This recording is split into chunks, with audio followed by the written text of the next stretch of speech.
Hello everyone, welcome back to our YouTube channel Ruben Angels and Warriors. Today we are going to learn about pain assessment and its management. First we'll start with introduction.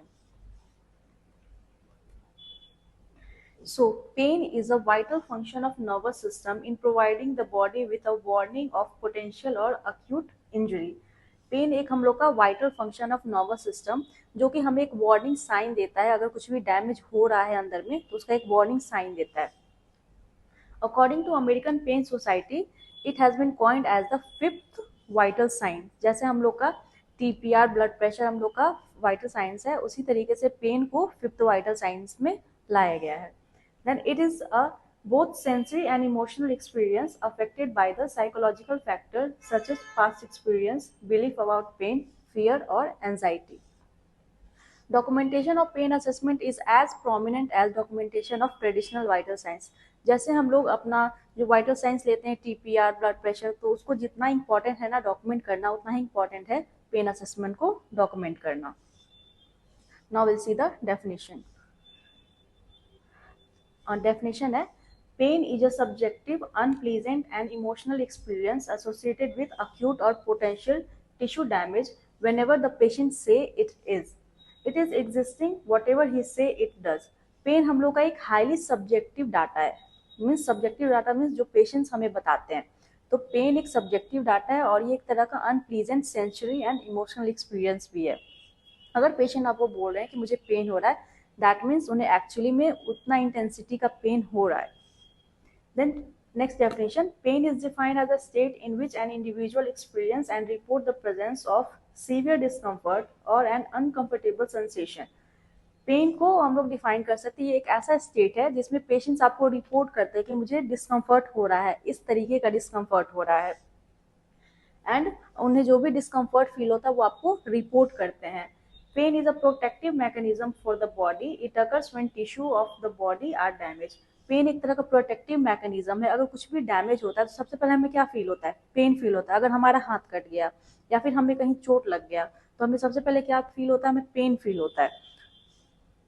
अब हम लोग देखेंगे nature of pain. तो pain is highly subjective in nature. Most common reason for which patient seeks medical advice. ये एक most common reason है जिसकी वजह से कोई भी क्लाइंट, कोई भी पेशेंट्स हमारे पास मीन्स डॉक्टर के पास आते हैं दिखवाने के लिए. देन प्रोटेक्टिव मेजर और warning sign to prevent further injury. एक तरह का प्रोटेक्टिव मेजर्स है जो हम लोग फर्दर इंजरी को होने से प्रिवेंट कर सकते हैं. सपोज अगर आपको चेस्ट पेन स्टार्ट हुआ तो अगर हम लोग डॉक्टर से जाके मिलते हैं, बात करते हैं, तो हमें पता चल सकता है कि हमारे अंदर क्या चल रहा है. कोई ये डिजीज कंडीशन का स्टार्ट होना तो नहीं है. तो इससे अगर हम लोग को पता चल जाएगा तो हम लोग उसको प्रिवेंट कर सकते हैं. फर्दर जो भी डैमेज होने वाला है उससे हम लोग प्रिवेंट कर सकते हैं. सो एक तरह का ये प्रोटेक्टिव मेजर्स है और वार्निंग साइन है. Then only the patient know whether pain is present and how the experience is. Means ये हाईली इंडिविजुअलाइज है. अगर कोई मतलब जो हम पहले बता चुके हैं कि जैसे अगर कोई बोल रहा है कि मुझे पेन हो रहा है, इस इंटेंसिटी का पेन हो रहा है, इतना तेज पेन हो रहा है, मीन्स वो जो पर्सन बोल रहा है बस वही एक्सपीरियंस कर सकता है कि उसको किस तरीके का पेन हो सकता है. So it is highly individualised. Next we will see factor influencing pain. So first a developmental factor in that age will come, then psychological factor, fatigue, gene, neurological function will come, then social factor, attention, previous experience, then family and social support, spiritual factor, ये सारी चीजें आएंगी. Then psychological factor में coping style and anxiety, and the last one is cultural factor. So ये सारे factors हैं जो कि पेन को इन्फ्लुएंस करते हैं. Next will see sign and symptoms of pain. कि पेन जब होता है तो क्या क्या साइन एंड सिम्टम्स होता है. तो ये आप लोग भी एक्सपीरियंस किए होंगे कि जब पेन होता है तो हमें क्या क्या फील होता है. तो कुछ यहाँ पे लिखा हुआ है कुछ पॉइंट्स, जैसे कि increase respiratory rate, heart rate and blood pressure. तो हमारे जो वाइटल्स है ना उसमें चेंजेस आते हैं.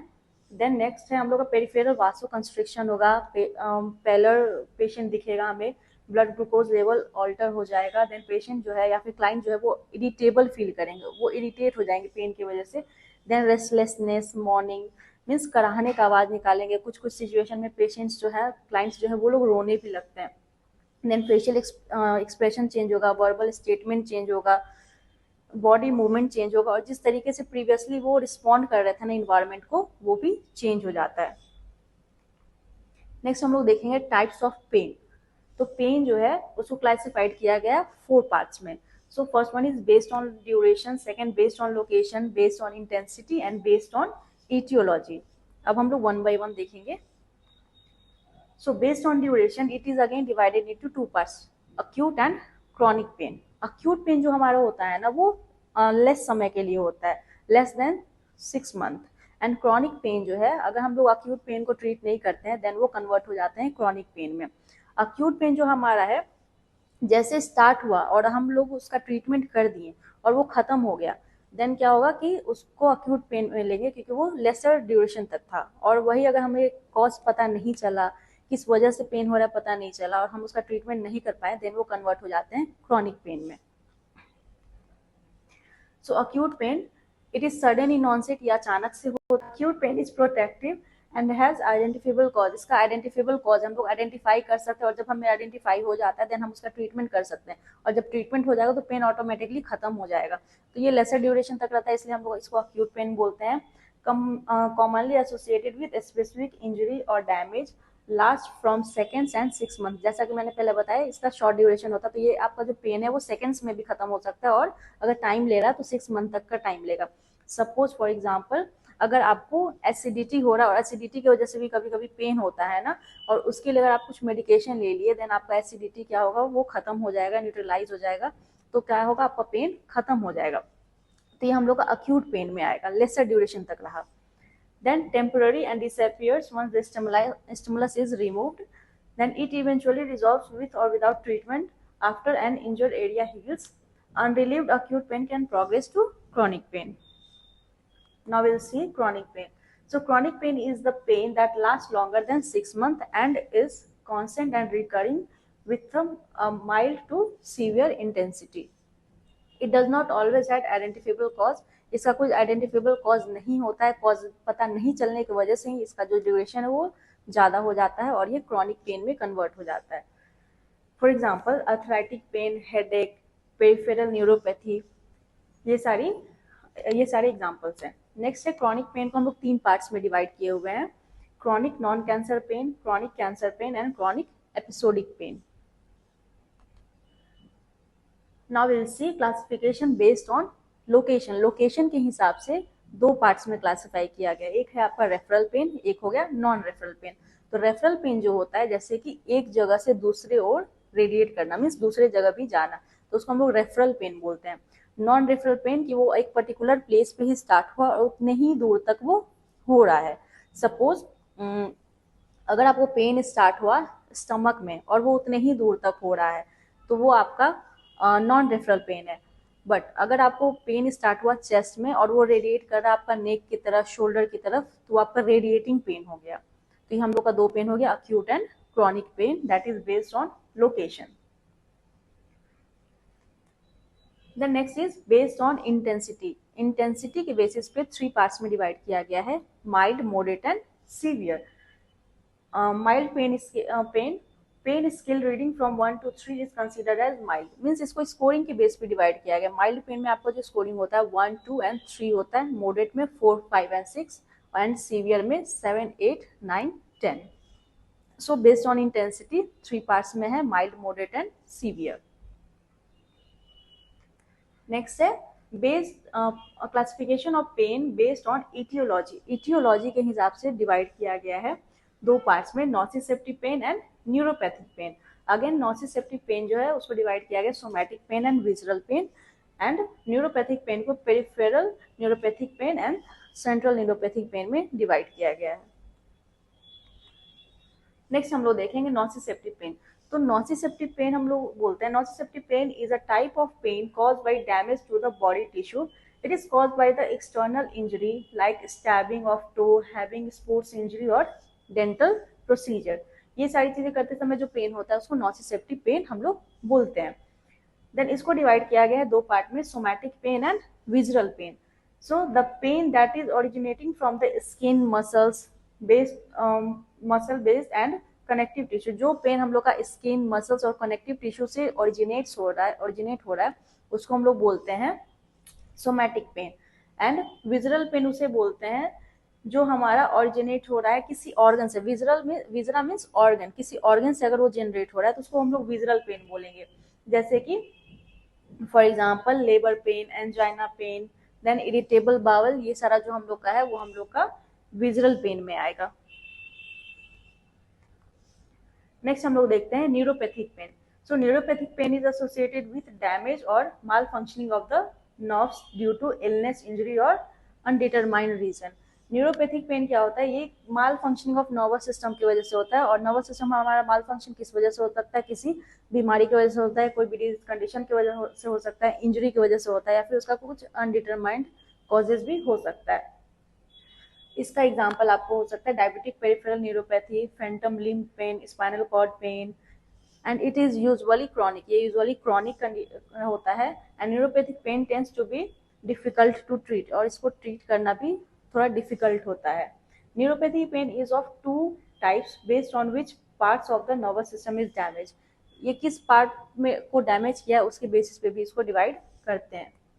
उसमें से आपका डिवाइड करने पे दो आते हैं, peripheral neuropathic pain and central neuropathic pain. Peripheral neuropathic pain जो होता है वो damage due to damage to peripheral nervous system. हमारा जो पेरिफेरल नर्वस सिस्टम अगर डैमेज होता है तो उस समय जो पेन ओरिजिनेट्स होता है उसको हम लोग बोलते हैं पेरिफेरल न्यूरोपैथिक पेन। और अगर हमारा सेंट्रल नर्वस सिस्टम कुछ माल फंक्शन कर रहा है या फिर वहां पे डैमेज होने की वजह से अगर पेन हो रहा है तो उसको हम लोग बोलते हैं central neuropathic pain. Then pain assessment. अब हम लोग पेन असेसमेंट, हम लोग टाइप्स के बारे में जान गए कि टाइप्स क्या क्या है, किस कैसे कैसे उसको डिवाइड किया गया। अब हम लोग जानेंगे कि पेन असेसमेंट हम लोग करते कैसे हैं, पेशेंट से क्या क्वेश्चंस पूछेंगे कि वो हमें आंसर्स दे पाए और हम अपना पेन असेसमेंट फॉर्म फिल कर पाए। सो इसका एक है characteristics of pain, PQRS and T। So P means provoking, precipitating and palliations, Q means quality, R for region and radiation, S for severity and T for time and tolerance। तो इसके basis पे हम लोग patient से questions पूछते हैं कि आपको क्या हो रहा है, कैसे हो रहा है। तो अब हम लोग देखेंगे कि क्या क्या क्वेश्चन हम लोग इससे पूछ सकते हैं। So P means provoking, precipitating and palliation. तो इसमें हमारा जो क्वेश्चन होगा, what brings a pain, what make it better and what make it worse. किस वजह से आपको पेन हो रहा है, क्या करने से आपका पेन और ज्यादा वर्स हो जाता है, और क्या करने से आपके पेन को रिलीफ मिलता है। तो जैसे आप कुछ क्लाइंट्स बोलते हैं ना कि मैं जब लेटी रहती हूँ तो मेरा पेन मीन्स कंट्रोल में रहता है, पेन उतना नहीं होता है, लेकिन जब मैं चलना स्टार्ट करती हूँ तो मुझे पेन स्टार्ट हो जाता है। तो वो उसमें आ सकता है पी में। देन क्यू, क्यू में हम लोग बोलेंगे डिस्क्राइब द पेन, आपको जो पेन हो रहा है वो कैसा हो रहा है। तो आपके क्लाइंट्स बोल सकते हैं मुझे चुभने जैसा पेन हो रहा है, या बर्निंग पेन हो रहा है, या स्टैबिंग, जैसे कोई स्टैब करते हैं ना, चाकू घूपते हैं ना, उस तरीके का पेन, और चुभने जैसा पेन हो रहा है। तो इस तरीके का क्लाइंट्स आपको रिस्पॉन्स करेंगे। Then region, region and radiation में पूछेंगे कि किस जगह पे आपको पेन हो रहा है, ठीक है। और जब वो जगह बताएंगे मुझे यहाँ पेन हो रहा है, देन हमारा नेक्स्ट क्वेश्चन होगा कि क्या ये पेन यहाँ से रेडिएट भी हो रहा है कहीं पे, मीन्स जहाँ से स्टार्ट हुआ है कहीं और भी वो पेन जा रहा है, ये हमें रीजन एंड रेडिएशन में पूछना है। देन नेक्स्ट है एस, इसमें हम लोग का रैंकिंग के ऊपर, मार्क्स के ऊपर डिवाइड किए हैं, mild, moderate and severe. Mild का स्कोर है 1 2 3, मॉडरेट 4 5 6 एंड सीवियर 7 8 9 10। तो on the basis of scoring हम लोग इसको डिवाइड करेंगे सीवियरिटी में। देन टाइम, टाइम में हम लोग पूछेंगे कि आपको जो पेन हो रहा है कब से स्टार्ट हुआ। देन क्या वो रेगुलर है, मीन्स कांस्टेंट हो रहा है, या फिर रुक रुक के हो रहा है, इंटरमीडिएट हो रहा है। तो ये सारे क्वेश्चंस हम लोग टी में पूछेंगे। तो हमारा जो कैरेक्टरिस्टिक्स ऑफ पेन हो गया PQRS T, इसके बेसिस पे हम लोग पेशेंट से क्वेश्चंस करते हैं और देन जो हमें आंसर्स मिलता है उसको हम लोग अपने पेन असेसमेंट शीट पे फिल करते हैं। नेक्स्ट हम लोग देखेंगे पेन असेसमेंट टूल्स क्या क्या हम लोग यूज करते हैं, कौन कौन सा पेन असेसमेंट टूल्स होता है। तो there are various tools that are designed to assess the level of pain. The most commonly tools used are verbal rating scale, numerical rating scale, Wong-Baker pain rating, face pain and visual analog scales।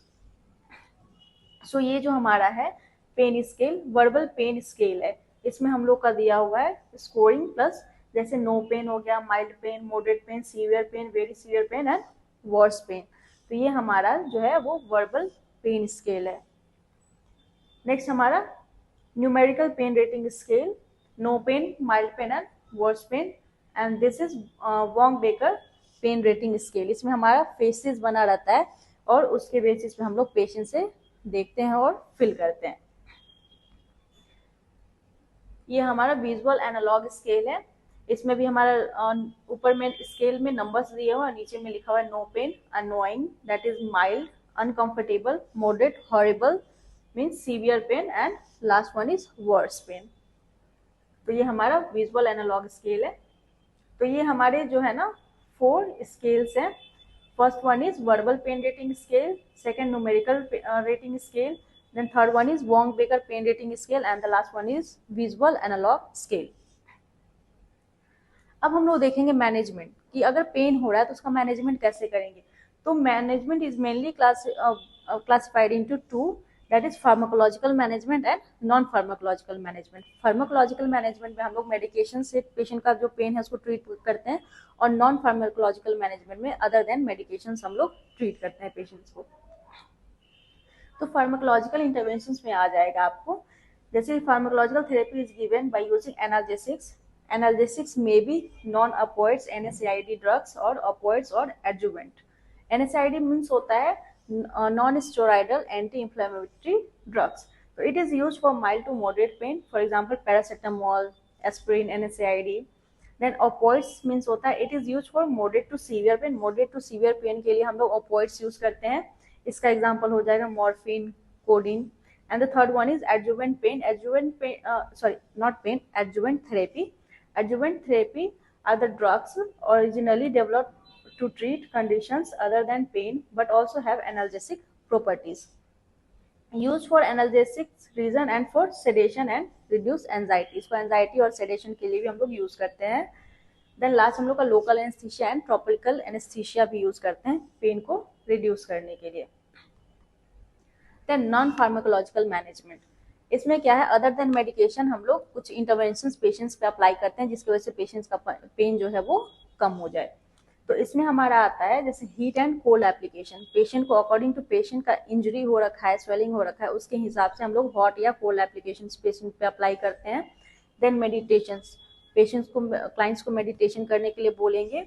Then distraction therapy, उनका mind को distract करने का कोशिश करेंगे ताकि pen से हटके कहीं और उनका माइंड डिस्ट्रैक्ट हो जाए। देन इमेजिनिंग गुड मेमोरीज, अच्छी मेमोरीज जो है उनको याद करने के लिए बोलेंगे, उससे भी काफ़ी हद तक पेन में रिलीफ मिलता है। देन टेंस एप्लीकेशन होता है म्यूजिकल थेरेपी। बहुत लोगों को गाना सुनने से भी क्या होता है कि पेन रिलीफ होता है, तो उनको हम लोग म्यूजिकल थेरेपी दे सकते हैं, मसाज कर सकते हैं। किसी को पेन हो रहा है तो घर पे भी हम लोग मसाज करते हैं ना, पेन अगर होता है तो उस तरीके से हम लोग मसाज कर सकते हैं। Then yoga, acupuncture and herbal therapy भी काम करता है पेन को रिड्यूस करने में। सो ये सारे हमारे नॉन फार्माकोलॉजिकल मैनेजमेंट है जो हम लोग पेशेंट्स पे अप्लाई कर सकते हैं। Hope you like this video. Please like, share and subscribe. And if you have any doubts, please comment in comment section ताकि हम नया वीडियो के साथ फिर से आपके साथ आ सकें।